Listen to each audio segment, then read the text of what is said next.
은혜가 함께 하시길 주님 축원합니다. 오늘 신명기 10장 말씀의 제목은 이제 시든나무, 뿌리 깊은 나무라는 제목을 가지고 은혜를 나누고자 하는데, 신명기 10장에서 오늘 1절, 5절 말씀을 잘 읽어보시면 좀 이야기의 배경이 필요한 것 같습니다.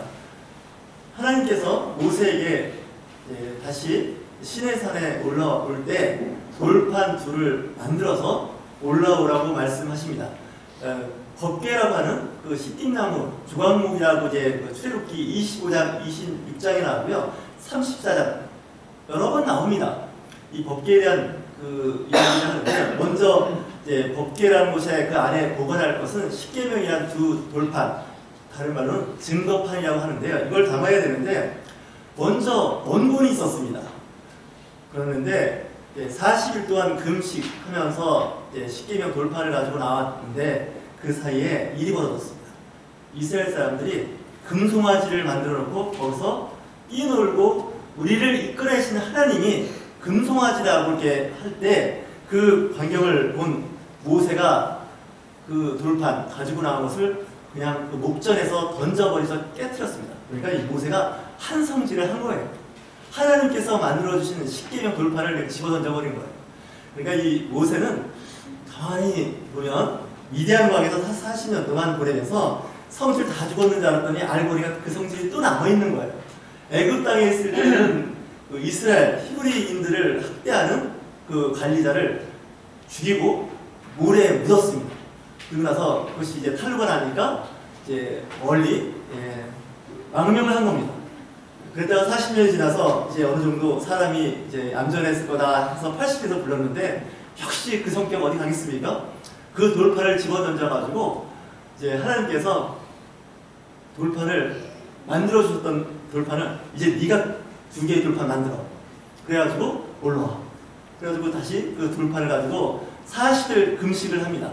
먼저 것도 40일 물도 음식도 먹지 않고 금식 기도해서 겨우 만든 건데, 이 두 번째, 그게 결국 80일을 합치면 물도 음식도 먹지 않고 시내산에서 정말 어렵게 이 십계명 증거판을 얻게 됩니다. 그러니까 뭘 하다가 안 돼서 이 성질을 내고 막 분노하면요, 원상대로 다시 돌아가는 수가 있습니다. 그래서 오늘 신명기 10장 1절 5절에서 나오는 말씀은 두 번째 십계명에 대한 돌판을 이야기하고 있는 겁니다. 모세는 다시 순종해서 이제 그 돌판을 두 개를 다듬어서 이제 산에 올라가게 됩니다. 그러면서 하나님께서 말씀하시기를 조각목 십띠나무로 그 증거판을 담을 수 있는 상자, 법궤를 만들라고 말씀하고 있습니다. 사실 우리가 인생 살면서 가끔 이제 분노하는 경우가 있고 화를 내는 경우가 있는데, 그러면 사실 그것 때문에 일을 새로 시작할 때가 있습니다. 모세도 사람입니다. 그러다 보니까 말씀대로 잘 지켜지지 않고 말씀대로 잘 살지 않으면 이 공동체 안에서 벌컥벌컥 화를 내는 경우가 있는데 굉장히 안 좋습니다. 직장 생활이나 사회생활을 할 때 대인관계에서 이 화를 낸다는 건요 상당히 어렵습니다. 말씀을 집어던져버린 거 아니겠습니까? 말씀을 그냥 속된 말로 치면 패대기를 쳐버린 겁니다. 돌판인데 하나님 만들어주신 돌판도 별수 없었나 봅니다. 돌판이 이제 산산조각 난 겁니다. 그러니까 이제 돌판을 하나 더 다시 만들어서 40일 금식을 다시 해야 돼요. 어떤 분은 금식을 할 때 좀 금식이 자기가 처음에 작정을 했는데 중간에 실패하는 경우가 있답니다. 내가 이번엔 열흘 금식할 거야, 20일 금식할 거야 이렇게 했는데 중간에 포기하는 수가 있어요. 지쳐서 이제 뭐가 잘못된 겁니다. 그래서 포기하는 경우, 새로 시작하는데 그게 쉽지가 않습니다. 저는 여러분들에게 금식을 권하는 스타일은 아닌데, 가끔 너무 혈기가 오르거나 화가 날 때는 이제 몇 끼 금식을 해보면 소위 말해서 성질 죽습니다. 그래서 어느 식품 영양학자는 그런 얘기를 하더라고요. 이 다혈질이고 화를 잘 내는 사람들은 고기를 가능하면 먹지 말고 육식을 금하고 채식으로 바꾸면 좀 벌컥벌컥 화를 내고 분노하는 거가 많이 이제 자제가 된다고 그래요. 잘 아시는 것 같이 초식동물들은 대부분 이제 뿌리 달리고 그랬어도 뒤에받거나 잘 싸우지 않습니다. 그리고 송곳니가 발달 안 하죠. 왜냐면 고기를 먹는 동물이 아니니까. 그래서 사슴이나 양이나 무슨 소 이런 동물들은 순합니다. 근데 고기를 먹는 육식하는 작은 개는 고양이부터 시작해서 사자, 호랑이, 늑대 이런 동물들은 소문이가 잘 발달되어 있고 고기를 먹고 이 배가 고프면 어떻게 보면 야수로서의 어떤 근성들이 드러납니다. 그래서 이제 주로 이제 잘 싸우고 또 상대를 제압해서 그 고기를 먹는 현상들이 있는데, 사람은 분류상 잡식 동물이라고 하면 안 되겠지만 잡식하는 사람입니다. 그러다 보니까 고기도 먹고 채소도 먹고 여러 가지 국물도 먹는데, 정말 마음에 분노가 끓어오르고 힘들다 그러면 나물 중심으로 먹는 것도 좋고요. 또 경우에 따라서는 금식을 하거나 소식을 하면 좀 그런 문제들이 해결이 됩니다. 그러니까 너무 고기 좋아하시면 그 고기 때문에 에너지가 얻어서 여러 가지 공부하거나 일을 할 때 사용하면 좋은데, 잘못하면 반대의 효과를 보는 수도 있다는 생각이 듭니다. 이 모세가 40일 동안 금식해서 물도 음식도 먹지 않고 내려와서 돌판을 던지고 화를 낼 정도면 그 사람 평상시에 성격 알만한 겁니다. 또 40일 금식하면 정신이 하나도 없어요. 그래서 너무 배가 고프고 의식도 오락가락 할 텐데 너무 화가 나니까 이런 일들이 생각이 나지 않겠습니까? 여러분들 자매님들 결혼했는데 남편이 한성질 한다 싶으면 그날 식탁 저녁부터 채식으로 바꾸십시오. 그러면 이제 기운이 딸려서 잘 못합니다. 오늘 말씀의 중심은 사실 이 돌판을 이야기하려고 하는 것이 아니라 이 조각목, 시딤나무에 대한 이야기를 하려고 합니다. 우리는 이 시딤나무를 본 적이 없습니다. 우리나라에는 없습니다. 이스라엘 광야에서 사는 나무인데, 사막인지 광야인지 하여튼 그 어려운 환경에서 자라는 나무인데 건조한 지역에서 사는 나무입니다. 보통 이제 뿌리가 수십 미터, 일부 학자들은 수백 미터까지 간다고 그러는데 그거는 좀 제가 신뢰할 수가 없고요. 하여튼 뿌리를 굉장히 깊게 내리는 나무입니다. 일명 이제 아카시아 나무라고 하는데 우리나라에 있는 그 아카시아 나무하고는 좀 다릅니다. 가시가 있는 나무는 틀림이 없는데 잘 자라봐야 한 8m 정도밖에는 안 자라는 그런 나무입니다. 그리고 이제 봄과 가을에 노란 꽃을 피우는 나무가 이 시딤나무인데, 사실 광야에서 이 모세는 이 돌판을 담을 수 있는 상자를 만드니까 어차피 그 나무를 구할 수 있는 건 주변에서 구할 수밖에 없지 않겠습니까? 레바논의 백향목을 구한다는 건 일단 어렵습니다. 근데 그 나무가 특징이 있는데 상당히 재질이 단단합니다. 그리고 가볍습니다. 그리고 이 건조한 지역에서 자라는 나무의 특징이 잘 자라지가 않습니다. 그러니까 아무래도 조직이 치밀하겠죠. 그리고 잘 썩지 않는 특성을 가지고 있다고 합니다.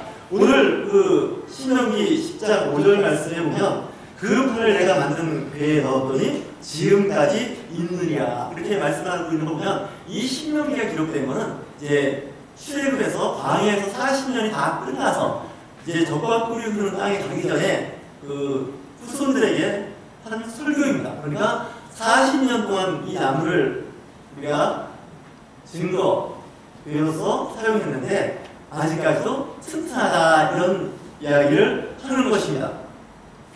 이 시딤나무의 특징, 물을 찾아서 깊이 뿌리를 내려가는데 광야에서 사막에서 사는 식물들의 특징이 굉장히 건조한 지역이다 보니까 물이 없으면 살 수가 없는 지역에 살고 있다 보면 일단 그 물의 그 흔적을 찾아서 뿌리를 내리게 됩니다. 우리나라는 사실 물이 흔한 나라라고 생각이 듭니다. 그래서 굳이 이렇게 어떤 가뭄 가끔 있어도 그 가뭄이라고 해야 아직 긴 가뭄이 아닙니다. 몇 달 정도인데 그 몇 달도 보통 봄과 여름에 있을 정도지 그렇게 가뭄이 심해서 우리는 사실 농사 짓는 자체가 비를 많이 의지하는 농사를 짓게 됩니다.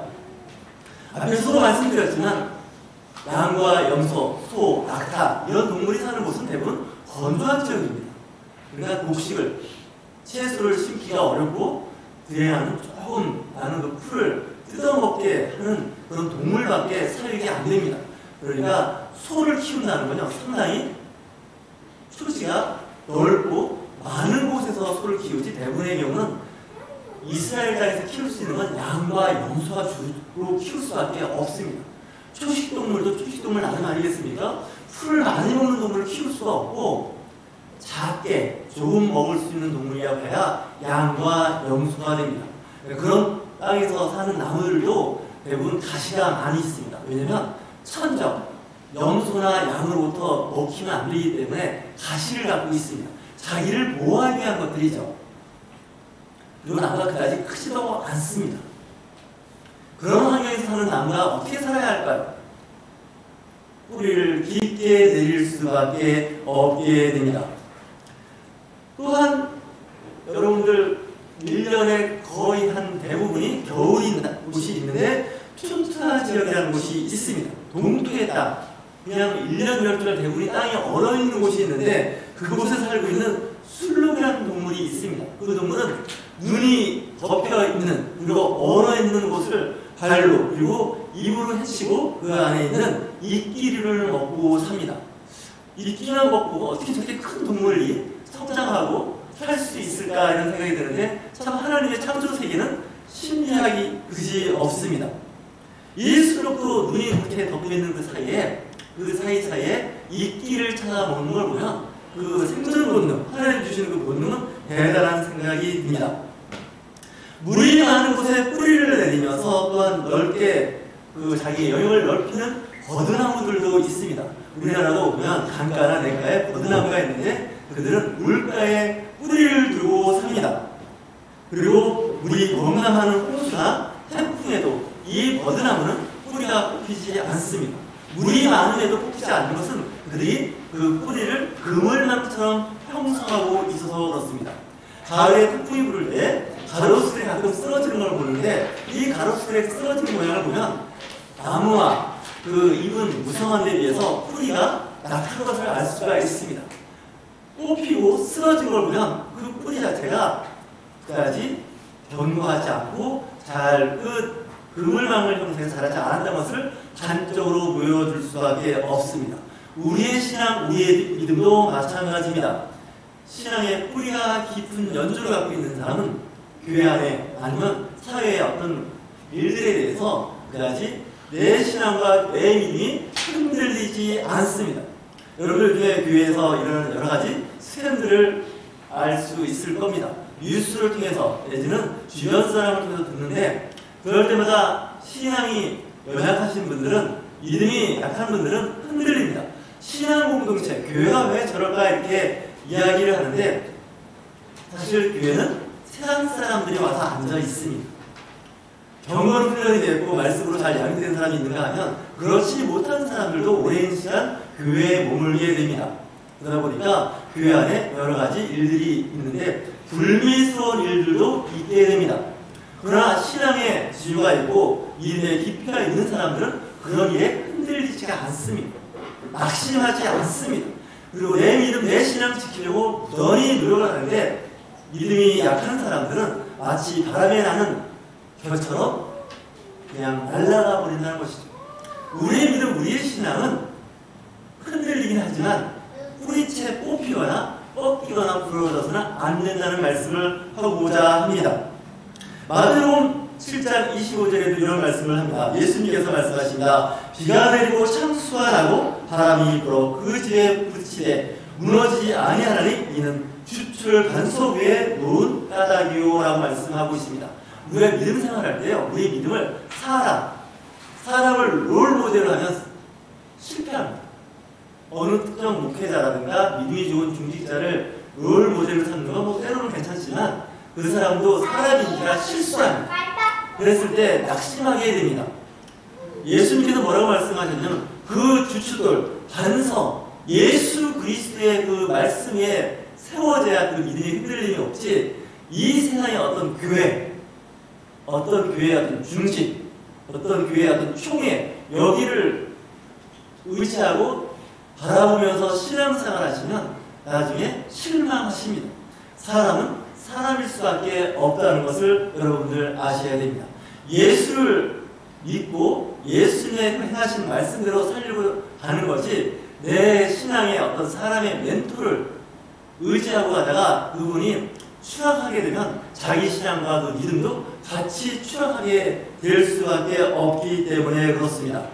비가 온다, 창수가 난다, 바람이 불면 그 믿음이 흔들릴 수밖에 없습니다. 그 대상이 사람이기 때문에 그렇습니다. 그리고 어떤 공동체의 대상이 되었기 때문에 그렇습니다. 사람이 모인 곳에서는 여러 가지 일들이 발생이 되는데 그 모임 도저히 안 되겠어. 사람들이 왜 저러지? 난 거기 있을 필요가 없는 것 같아. 이러고서 그 모임에서 나오는 것도 있는데 물론 경우에 따라서 나올 필요도 있습니다. 하지만 때로는 나갈 필요가 없다는 생각을 해봅니다. 원래 사람들이 모인 곳은 그런 곳이에요. 내 신앙, 내 믿음은 굳건히 지켜나가는 거예요. 내가 하나님의 말씀, 예수 그리스도의 복음, 성령의 그 인도하심에 따라 내가 신앙생활하는 것이지 누가 어떻게 했다고 해서 내 믿음, 내 신앙생활이 흔들리거나 내 믿음이 주저앉아서는 안 된다고 말씀을 하는 겁니다. 이 십인나무를 잘 보십시오. 날마다 강렬한 햇빛이 자기 몸을 데우고 있습니다. 아마 온도가 60도까지 올라갈 수도 있습니다. 그러니 습기는 이미 다 날아갔고 이제 말라 죽을 수밖에 없는데 그 뿌리가 수십 미터 그 이상의 뿌리를 두고 물을 찾아서 뽕긋 받는 그 십인나무는 마르지 않고 죽지 않는다는 거죠. 하지만 잎과 나무는 무성하지만 뿌리가 얕으면 문제가 발생합니다. 견딜 수 없게 된다는 것이죠. 성경은 그 이야기를 하고 있는 겁니다. 우리의 신앙, 우리의 믿음이 환난과 핍박과 고난이 오면 그 믿음을 그냥 헌신짝 버리듯이 내버리고 팽개치는 사람들을 종종 볼 때마다 안타깝게 됩니다. 사람은 좀 강하게 큰 훈련을 받는 것이 중요한 것 같아요. 어릴 때 금수저, 은수저 해서 정말 비닐하우스 같은 온실 같은 가운데서 잘 성장하다가 어느 한 시점에서 그 비닐하우스 같은 것이 걷어지게 되면 강력한 바람 그리고 강렬한 태양빛이 비치게 되면 꺾이거나 말라버릴 수밖에 없는 것이죠. 저도 이 꽃을 좋아해서 이 꽃을 키워보면 물과 퇴비를 충분히 주면 잘 자라는 건 틀림없습니다. 근데 그러다가 이제 노지에 바깥에 놔두게 되면 아주 후회를 치릅니다. 잎이 마르고 꺾이고 그런 것을 보게 됩니다. 그래서 저는 이런 생각을 해봅니다. 신앙생활은 야성이 있어야 되는 것 같아요. 강한 야성이 있어요. 개인적으로 이런 생각을 해봤습니다. 저는 사실 교회를 개척해서 이때까지 왔는데 신학을 공부하고 기도를 하고 말씀 공부를 많이 해도요. 이 개척을 하려면 야성이 있어야 됩니다. 이미 틀이 있는 교회에 청빙받아서 목회하는 것도 사실 쉬운 일은 아닙니다. 참 그동안 검증되고 검증돼서 그 자리에 계신 거고 또 거기서도 그 많은 사람을 상대로 해서 목회하는 것도 쉽지 않지만 정말 이 개척교회를 시작해서 교회를 세운다는 거요. 보통 야성이 있어서 안 돼요. 정말 만만하지가 않아요. 정말 개척교회 말 그대로 가진 게 거의 전무한 상태에서 시작을 하는 거라서 요즘 세상 말로 하면 맨 땅에 피딩하는 거예요. 맨 땅에 피딩한다는 거. 이거 정말 표현이 저속하긴 하지만 정말 아주 쉽지가 않습니다. 또한 선교지, 이 선교사라는 분들도 많이 계십니다. 국내에도 각 분야별로 전문적인 선교사님들이 계시지만 선교사라고 하면 또 해외 선교사를 우리는 상상할 수가 있습니다. 이 해외 선교사는 특별히 야성이 있어야 됩니다. 강한 야성이 없이는 어렵습니다. 일단 음식이 맞지 않고요. 언어가 쉽지가 않습니다. 문화나 여러 가지 풍토가 우리나라에서 교육받고 자라는 환경하고는 너무나 다릅니다. 경우에 따라서 이 기독교를 핍박하는 그런 환경에서는 이 선교사로서의 사명을 감당하기가 만만하지 않습니다. 특히 문명세계에서 훈련받고 살아온 선교사가 정말 오지에 가서 선교를 한다는 건 때로는 목숨을 담보로 해서 그 지역에 풍토병도 있고요. 각종 테러로부터 자기 몸을 보호받지 못하는 환경에 있는 선교사들은 정말 대단합니다. 오죽했으면 하나님의 나라, 천국에 가서 예수님의 그 옆에는 해외 선교사, 순교자와 개척교회 목회자가 있다는 말까지 들릴 정도면 어느 정도인지 알 수가 있을 겁니다. 쉽지가 않다는 거죠. 그래서 기업도 보면 창업자를 굉장히 높이 인정하고 평가합니다. 한의사를 처음에는 작은 점포 아니면 노점상처럼 시작을 해서 큰 기업을 일군 사람은요, 이 사람들은 보통 야성을 갖고 있는 게 아닙니다. 그분들은 제도권에서 공부를 했거나 훈련을 받은 사람도 아닙니다. 온갖 풍상을 다 견디면서 기업을 일군 겁니다. 그 기업을 일구는 과정에는 여러 가지 어려움이 많이 있었을 겁니다. 재정적인 어려움도 있을 거고요. 때로는 좋지 않은 사람을 만나서 정말 사기당한 적도 있고요. 때로는 감옥에 간 적도 있고요. 원치 않은 그 일 때문에 많은 사람들로부터 손가락질과 비난을 감수하면서 그 자리에 올라온 겁니다. 그 다음에 창업자 이후에 제2세, 3세도 쉽지 않은 역할을 하고 있는 거죠. 어려운 일을 하고 있는 겁니다. 그 회사를 유지하고 또 그 회사를 더 번성케 하기 위해서 많은 노력을 하고 잠을 못 자고 많은 전문가들의 도움을 받는 것, 이것도 굉장히 중요한 역할이고 야성이 있는 겁니다. 하지만 창업을 한다, 교회를 시작한다, 아니면 선교지에 가서 새로운 교회를 세운다는 것은 일단 높이 평가해야 됩니다. 저는 이런 생각을 해봅니다. 한국 교회도 보면 교회를 개척해서 크게 교회를 성장시킨 그런 목회자가 계십니다. 정말 그분들은 야성이 있습니다.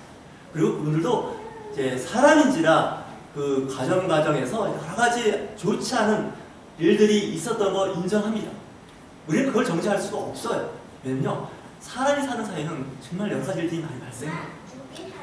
고의적이었던 아니면 실수였던 어떤 일이든지 간에 그런 일들이 늘 우리 주변에서 발생할 수밖에 없어요. 성경에도요, 모세도 그랬고 아브라함도 그랬습니다. 그 어느 누구도 완벽했던 사람이 아무도 없어요. 인간적으로 보면 정말 어떻게 하나님의 사람이 저럴 수 있을까 하는 그런 일들도 있음에도 불구하고 그들이 그래도 성경에 기록됐고 하나님께서 내 마음에 내 뜻에 합한 자라고 인정하는 걸 보면 하나님도 그 부분을 용서하시고 인정하신다는 생각이 듭니다. 여기 계신 정말 성도 여러분을 볼 때마다 이런 생각을 했어요. 정말 눈에 넣어도 안 아픈 분들이 제가 볼 때 정말 고맙다고 너무 감사해요. 더 좋은 환경, 더 좋은 예배 여건이 있음에도 불구하고 예배 때 이렇게 와서 앉아 계시는 거 볼 때마다 정말 제가 존경스러워요. 역지사지라는 말이 있어요. 제가 입장을 바꿔놓으면 과연 내가 이 자리에 앉아서 예배할 수 있을까? 이런 생각이 들 때가 있어요. 근데 여러분들은 늘 이 자리에 앉아서 내 자리, 내 신앙을 지켜서 함께하는 이 공동체를 볼 때마다 존경합니다. 창업주만 중요한 게 아니에요. 창업할 때 같이 일했던 일꾼들이 있어요. 직원들이 있어요. 그분들도 사실은 우리가 이름이 알려지지 않고 몰라서 그렇지 대단한 거예요. 훌륭한 거예요. 교회도 혼자 세워지는 게 아니에요. 선교지에서 선교하는 것도 혼자 하는 게 아니에요. 여러 사람들이 기도하고 협력하여 세워나가는 것이 교회이기 때문에 그렇습니다. 전도하는 것도 마찬가지예요. 큰 교회에서 좋은 조건, 좋은 환경에서 전도하는 거 쉽습니다. 거기에 꼭 전도왕이 있습니다. 왜냐하면 전도하기 쉬워요. 왜냐하면 보여주는 건물이 있습니다. 사이즈가 있고요. 성도의 파워가 있습니다. 그리고 방송 매체에서 전파하는 그런 메시지가 있습니다. 그러니 전도할 때도 상당히 자긍심과 자부심이 있어서 전도할 수가 있는데 신앙 공동체가 작으면 열악하면 전도왕 나오기가 쉽지가 않습니다. 전도되기가 쉽지 않습니다. 내 몸 하나 그냥 와서 앉아있다는 그거 하나만으로도 정말 큰 일을 하고 있다는 생각이 들 정도로 어렵습니다. 저는 이런 생각을 봅니다. 여러분들 정말 대단하십니다. 우리 옆에 계신 분들과 서로 건면하겠습니다. 당신 참 대단하신 분입니다. 인사하십니다. 당신 참 대단하신 분입니다. 당신 참 대단하신 분입니다. 정말 대단하신 거예요. 좋은 조건, 좋은 환경 괜찮습니다. 저는 이런 생각을 해봤습니다. 대학을 한번 비교해봤습니다. 좋은 대학은요, 경쟁률이 치열합니다. 정말 공부 열심히 해야 들어갈 수 있어요. 그리고 그 대학은 좋은 조건, 좋은 교수진과 좋은 설비와 시설을 갖추고 있습니다. 좋은 교육 요건을 갖추고 있습니다. 그러니까 많은 학생들이 그 학교를 다니고 싶어서 공부하고 또 원서를 내고 또 합격하면 그 학교를 다니게 됩니다. 근데 교회는 좀 다른 것 같아요. 여러분 아무리 대형 교회고 아무리 좋은 교회라 할지라도 여러분들 그 교회에서 심사해서 성도로 받아들이나요? 그런 교회 있나요? 아직까지 들어본 적 없습니다. 그냥 내가 이 교회 다니고 싶습니다 하고 등록하면 다 다닙니다. 일부 교회에서는 우리 교회는 더 이상 등록받지 않습니다. 이제 너무 많아서 이제 파송을 해야 할 그런 입장에 있으니 이제 더 새신자 아니면 외부에서 수표 이동하시는 분들은 받지 않겠습니다 라고 하는 분들도 계십니다. 그러나 대부분은 그렇지 않습니다. 그리고 또한 작은 교회도 마찬가지라고 봅니다. 작은 교회도 사실 누가 와도 다 다닐 수 있는 곳입니다. 근데 아무래도 작은 교회는 가지고 있는 여러 가지 환경, 문화적인, 기독 문화적인 그런 여건이 충분히 여러분들의 마음을 채워주기가 어렵습니다. 그런데 또 한편 생각을 해보니까 이제 IT가 발달하면서 이제는 교회 간의 간격이 없어졌습니다. 교회 간의 벽이 없어졌습니다. 굳이 몸을 이동하지 않아도 여러분들이 가지고 있는 컴퓨터 있지 않습니까? 손에 들고 있는 이 컴퓨터만 가지고 있으면 어디서든지 예배할 수 있고 말씀을 들을 수가 있고 말씀 교육, 성경 공부를 할 수 있는 환경이 되었습니다. 그래서 일부에서는 그런 얘기를 합니다. 앞으로의 교회를 새롭게 정립한다면 이 IT가 발달한 이 사회에서는 특별히 교회 건물, 성도 숫자, 사이즈 이거에 그다지 큰 영향을 받지 않는다는 겁니다. 교회의 벽, 교파 간의, 교단 간의 벽이 없어졌다고 이제는 전문가들이 평가하는 시대가 되었습니다. 학원도 마찬가지예요. 학생들 공부하는 것도 특정 학원에 몰려서 공부하지 않습니다. 제가 고등학교 졸업하는 때는 그 학원이, 입시학원이 있었는데 그 입시학원에는 정말 종로학원, 대성학원은요 웬만한 명문대학 들어가기도 어려울 정도의 그 입시, 시험을 봐야 들어가는 학원들이 있었습니다. 그런데 지금은 인터넷으로, 방송 매체로 각종 좋은 그런 학원 강의, 전문 강사로부터 강의를 저렴하게 듣는 그런 시대가 열렸다는 것이죠. 이제는 시대가 변한 것. 과거에는 웅장한 건물, 많은 사람의 그 맨파워를 가지고 자랑하시던 시대는 이제는 갔습니다. 비록 공동체에서 작지만 그 안에서 아름다운 교제를 가지고 진실한 하나님의 그 말씀 안에서 참 자유를 누리는 시대가 열렸다는 것입니다. 이제 여러분 성도들도 이제는 적응하시기 바랍니다. 그런 환경의 시대가 열렸습니다. 이제는 아무런 그 제약이나 제한이 없는 시대에 열려 있기 때문에 그렇습니다. 저는 이런 개인적인 생각을 해봤습니다. 요즘은 성도로서 생활하기가 좋은 시대가 열린 것 같습니다. 근데 목회자로서는 굉장히 어려워졌습니다. 왜냐하면 설교가 다 오픈되어 버렸어요. 그래서 설교를 들으면 서로 비교하기 시작해요. 그러다 보니까 좀 목회자들이 말씀 준비하고 또한 영성 훈련하는 데 있어서 상당히 이제는 신경 쓰고 집중하는 시대가 열릴 수밖에 없게 됐습니다. 이제 교회 중직자라고 해서 한 군데 고정해 있지 않고 언제든지 중직자들도 교회를 옮깁니다. 심지어는 교단을 뛰어넘어서 신앙생활 하는 것이 이제 일반화 되어버렸습니다. 19세기, 20세기의 그 고전적인 목회 그리고 그런 신앙생활을 이제는 마감하게 된 것 같습니다. 여러분들 새 시대에 잘 적응하시기 바랍니다. 하나님의 말씀은 어제나 오늘나 영원토록 변함없이 잘 선포되고 있습니다. 그런 가운데서도 우리가 할 수 있는 일이라면 성도 간의 교제입니다. 이 성도 간의 교제는 온라인과 오프라인이 같이 가는 온라인 시대가 열렸습니다. 특별히 여러분들 이 시대에 가족과 잘 지내시기 바랍니다. 가족과 함께 예배하고 같이 식탁 교제가 주일날 이루어지는 것이 난 좋다고 생각이 듭니다.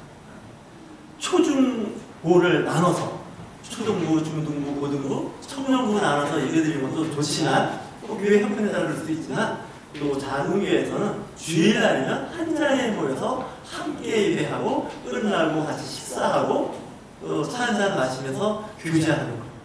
한 주간 헤어져 있고 각각의 다른 시간에 있었지만 주일날만은 같이 모여서 예배할 수 있다는 것. 이게 은혜가 아닌가 하는 생각을 해봅니다. 물론 저희 교회 규모에서 이야기하는 겁니다. 앞으로 어떤 시대, 어떤 세상이 열릴지는 또 알 수 없지만 이제는 생활하는 방법, 신앙생활하는 방법, 또한 성도 간에 아니면 이웃사람과 교제하는 그런 툴, 이런 제도가 그리고 환경이 바뀌었습니다. 다시 해서 씹힌나무가 물을 차서 계속 뿌리를 내리는 것처럼 우리의 신앙생활도 마찬가지입니다. 계속해서 새로운 영역, 새로운 분야를 계속 열어가는 겁니다. 성경은 한 자리에 머물라고 하지 않습니다. 특별히 유목민을 비유된 것은 한 자리에 머물지 않습니다. 교회는 한 자리에 머물지 않습니다. 계속해서 이동합니다. 먼 나라라고 하는 중대의 나라가 있었습니다. 몽골 제국이 새로운 나라였습니다. 그 사이에서 하는 말이 있습니다. 너희들이 높은 성을 쌓고 그 안에 안주하는 마을 것이다. 유목민은 움직여야 됩니다. 그래서 이 원나라가 오래가지 못합니다. 역사가 짧습니다. 몽골 사람들은 늘 이동합니다. 총을 들어서 움직여요. 교회도 마찬가지예요. 정착하고 여기가 좋사오네 하면서 머무르는 순간 교회는 부패하고 문제가 발생하기 시작한다는 것이죠. 항상 새로운 영역으로 펼쳐나가는 거예요. 그 영역을 넓혀나가는 거예요. 고정되어 있고 한 자리에 머무는 것이 아닙니다. 하나님께서 아브라함을 부를 때도 마찬가지였고요. 모세를 이끌어낼 때도 마찬가지예요. 하나님 이쯤에서 살겠습니다. 여기서 저 귀찮게 하지 마세요. 저 부르지 마세요. 그게 아니라 거기서 이끌어내는 거예요. 그리고 파송하는 거예요. 그것이 교회의 공동체가 해야 할 일이기 때문에 그렇습니다. 이제 말씀을 마치고자 합니다. 생수의 근원이신 여호와를 꼭 찾아서 믿음 생활 잘 하시기 바랍니다. 오직 주 예수 그리스도는 변함없는 그분입니다. 세상은 아무리 변화했다 할지라도 그 변화는 우리는 예수 그리스도의 성령의 인도하심에 따라 변하는 것이지 환경에 휘둘리는 것은 아닙니다. 여러분 오늘도 좋은 날입니다. 밖으로는 코로나19 오미크론이 창궐하고 있는 시대를 살고 있습니다. 어찌 보면 저나 여러분이나 언젠가 한 번 정도 다 걸릴 것 같습니다. 시간 차이가 있을 것 같습니다. 다만 두려워할 이유는 없습니다. 겁낼 필요는 없습니다. 우리가 언제는 편안하고 좋은 환경에서 살았나요? 늘 자연재해와 또한 여러가지 환경의 그 어려움 속에서 굳건하게 살아왔습니다. 여러분들 씨뿌린 나무처럼 견고하고 내구성 있고 그 오렌지 빛나는 브라운 컬러의 그 목재, 그래서 하나님의 말씀을 담아놓는 법기가 될 수 있는 이 나무, 크게 성장은 못했습니다. 하지만 다른 그 어떤 나무가 단단한 거예요. 그러면서 가벼운 거예요. 씨뿌린 나무가 뿌리가 깊은 나무, 샘이 깊은 나무는 강우에 견디는 것처럼 여러분의 믿음도 여러분의 신앙도 잘 지켜나가시는 저와 여러분이 되실 주님으로 축원합니다.